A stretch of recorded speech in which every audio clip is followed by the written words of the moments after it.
How to put a boundary to earn access. Yeah. Well, one, we got to understand the power of what boundaries look like. Um, Boundaries do one of two things, right? They are here to help you protect yourself from others and to protect you from yourself.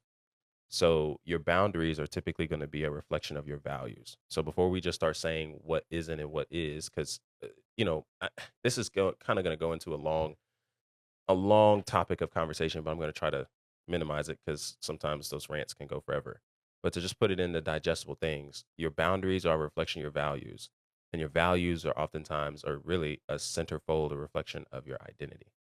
And so this is kind of why you'll see a lot of people who will set boundaries in their life, and then the moment somebody comes around and it's something that they really want, they're willing to excuse all their boundaries to keep this person. It's because at an identity level, right, there's still something, a void, there's still a struggle, a tension that's causing you to look at that boundary and be like, bump that.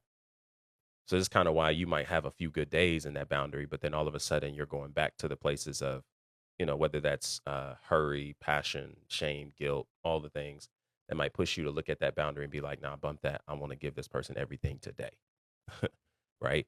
Um, and so at an identity level, we have to be curious about that. So doing that is really just getting clarity on who you are, who you want to be, who has God called you to be, right? And we of course learn that through his word. We learn that through his word, all those things.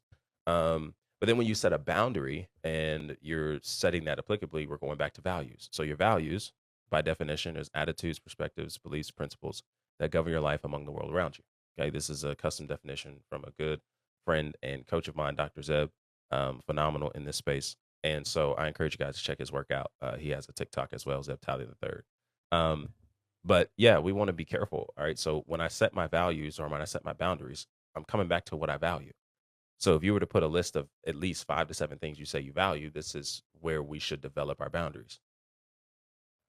And then now, when we look at that, we're asking ourselves, does engaging with this person cause us to ignore our boundaries or step out of alignment to keep and have? If the answer is yes, then that's not a good decision. You still going through with that decision shows that you just don't care and it's not a value in the first place. So that's typically how you want to set your boundaries for access. Hey, this is something I'm saying no to because this is what's best for the relationship to go in a healthy direction. Because you're not interested, doesn't sound like, and I could be wrong, doesn't sound like you're interested in wanting to be a one night stand, a pump and dump, a gas station where somebody just pumps and goes, pumps and pays, right? Like you're not interested in that. You're interested in longevity. You're interested in long term connection. You're interested in wanting to cultivate something that actually is lasting and isn't something that causes you to feel like you're thrown away, not cared for, all the things. So if that's the case, well, there's boundaries that have to be put in place. And you have to be willing to stand with those boundaries and say no to certain things, pushes, agendas, curiosities, intrigues, all the things. You have to be willing to say no to that. Even if that means by you saying no, this person walks away. And that's typically where a lot of you fold. It's like, I'm saying no and I'm good at saying no to everyone else, but this person that I really want, I'm going to give them all the access early on. And I'm afraid that if I did say no, they wouldn't want me anymore. And that's a reflection of a struggle and tension with identity and value.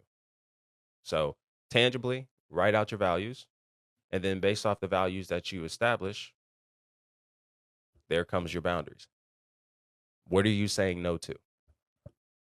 What are you saying no to? And why are you saying no? Those are really, really important. So that is what I would say. That's what I would say.